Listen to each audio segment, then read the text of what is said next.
Well, hi, you guys. It's Kimberly, and I've been gone for a long time.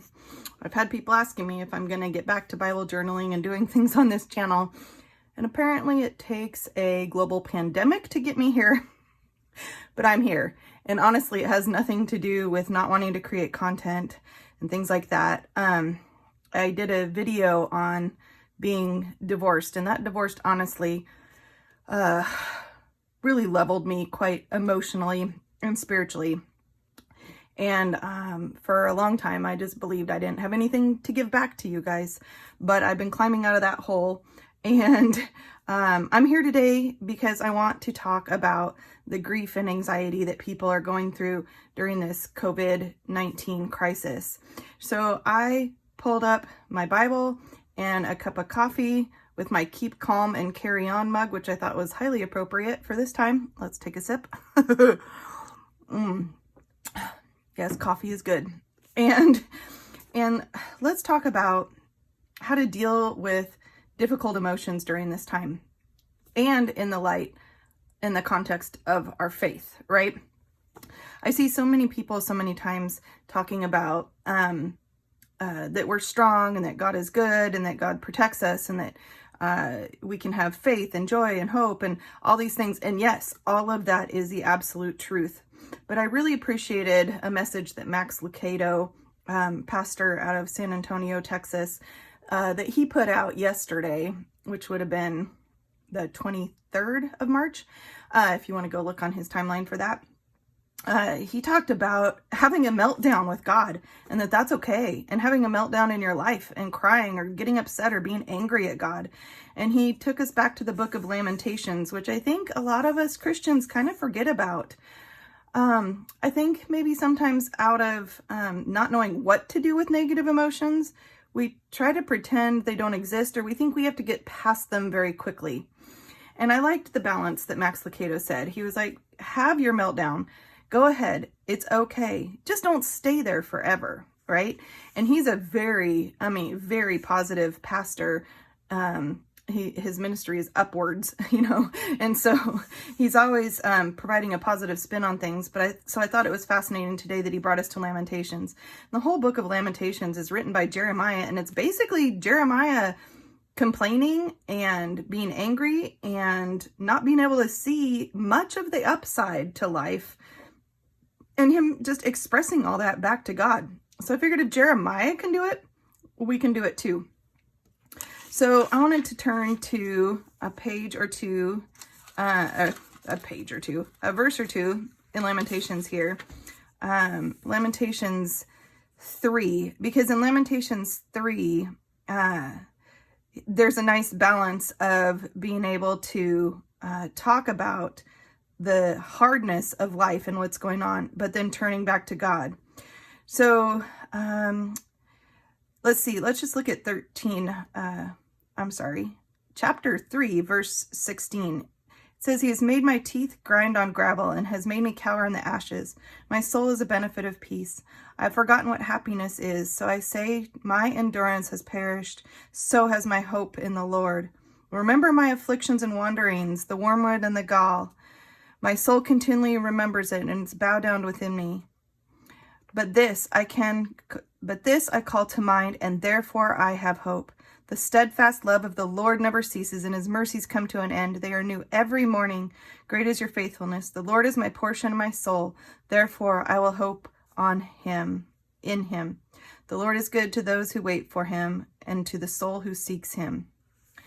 Now, I think we can seek him in the midst of grief. I think we can seek him in the midst of anxiety. I think even though the Bible says, fear not, do not fear, there are so many things that lead us to do not fear verses that I think sometimes we use those against each other and inadvertently shame one another when fear crops up. But fear is a natural human emotion. And in the midst of what's going on in the world today, we're all going to fear. So what do we do with fear? Well, I wanted to do an exercise that people could do for Bible journaling or art journaling with what you probably have now in your house, since we're not necessarily going out to craft stores right now and able to get things. So I want to propose a way to to deal with fear and anxiety. So we're just going to take some pieces of notebook paper. You can take any kind of paper you want, and an envelope. Although I'm going to make my own envelope because I've only got 2 envelopes left and I don't want to have to go to the store if I need one in the future. So I thought this was apropos. I'm going to take a travel itinerary of travel that got canceled for my work and I'm going to turn that into an envelope. And to be honest, guys, I don't even really know how I'm going to do it. So here we go. I think I'm going to just make it very basic. Now, this is what I love about art journaling, you guys, because this is pretty symbolic. Taking this piece of paper that was supposed to be a travel itinerary of a place I was supposed to go, a series of conferences I was supposed to go lead for work, and now we're turning it into something we can tuck into the Book of Lamentations. So I'm just going to make that like that. This is not a very cute envelope, right? But that doesn't matter. We're not necessarily Bible journaling for cute today. We're trying to figure out what to do with anxiety and tension and more of the negative feelings that are going on. I'm just going to cut those off. Simple way to make it just a little bit cuter, right? There's my envelope, you guys. So if you've got a glue stick or tape or staples, you could do anything with that piece of paper. So now what I want to do is I'm going to cut up this lined paper into squares. I've done exercises like this before. In an old art journal, I painted a garbage can and then I glued it on the page, but I made it so the top stayed open, and I tucked a bunch of thoughts inside of that garbage can, wrote them down and tucked them in there, things that were not truths about who I am, but lies that were easy for me to believe. And that was a fun exercise. So I thought I'd kind of bring that one back in a really simple form that we can all do right now. So you guys, I'm not measuring or doing anything. It's the same old me. I'm still a modern mess. And I don't do anything perfectly still. None of that's changed. But here, we're going to take, you probably either have a pencil or a pen in your home. And those are our fancy tools today. Glue sticks, pencils, and pens, and notebook paper. Because I'm pretty sure you all have that in your homes. If not, you probably got some junk mail that you can write on the back of and scribble on. So I'm just gonna, because I like being creative, I'm just gonna take these squares, and you can doodle on them or whatever you want. I think I'm just gonna take my pen here and just make an outline. One of the ideas, well, you guys, I'm a trained therapist, and one of the ideas about going to counseling is that we create a container in that room, that the therapy room or the client professional relationship is a container, a place where you can deal with the hard things and the emotions and sort through them in a place that's safe and contained, so that it's not spilling out all over into your life. I like drawing little boundaries around these pieces of paper, kind of for the same feeling, that this creates a little container for some of the feelings I'm experiencing right now. So again, you guys can all do this because y'all can scribble. Even you could have your kids do this, you guys.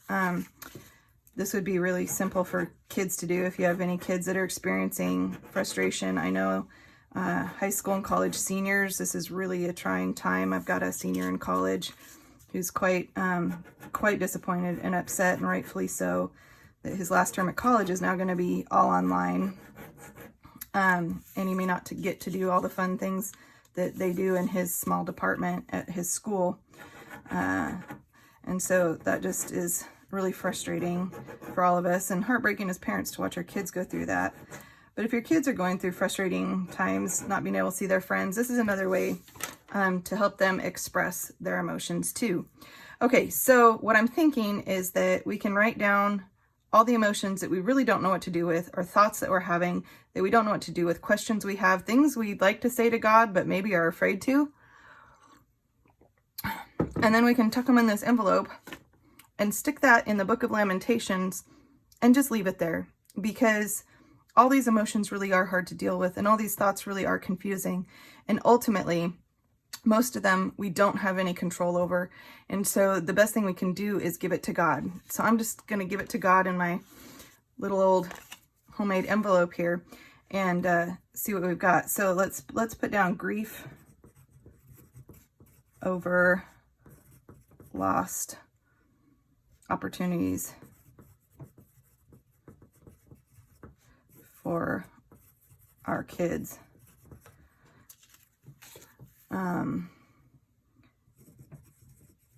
Anger at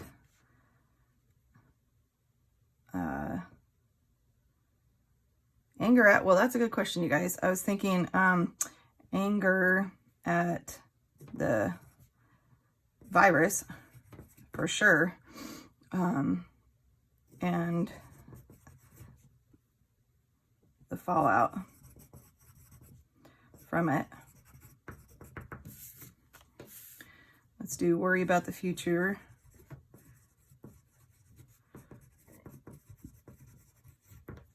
My work was easy to translate. Well, I shouldn't say easy. My work translated online, not easily, but it did translate online, and I'm grateful for that. But I have friends who own small businesses, and this is huge. Let's put that on their finances, because those are stressful for people right now. What about friends and family? I'm calling it on the front lines. Not everybody is a firefighter or a medical doctor, but there are people who are on the front lines in the work, getting work done for our country that that is necessary and unrecognized. So people who work on hospital staffs, people who are driving trucks, people who have to continue to work at our grocery stores, things like that. That's a scary situation. Let's just put down general feeling out of control. Feeling out of control. I think that's something a lot of us are experiencing right now. And then what's one more? Now, see, this can go on and on and on. And you can even add to it over the next few days. You don't have to just do this once. Every time you have a thought and you don't know what to do with it, or fear or anxiety creeps in, scribble it down, stick it in the envelope, and close the book on Lamentations and let God handle all these things while you continue to try to go on with your life. Well, I'm just going to leave this one blank, actually, and save it for later. So here, all I'm going to do, you guys, this is so simple, but I hope you find it helpful. I'm just going to stick all these things in here. I'm going to not use the seal on an envelope, even if I have a sealable envelope. And I'm just going to tuck it in the Book of Lamentations. Ooh, probably should have made my envelope smaller because my Bible is small, but that's okay. It'll stick out for now. And I'm just going to seal it here in the Book of Lamentations.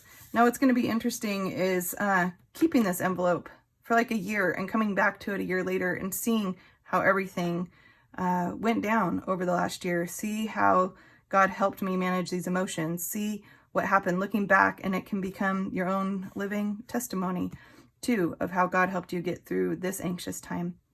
All right, you guys, please take good care. And I'm glad to be back here. I'm glad you're still hanging on with me, even though my posting has been sporadic at best.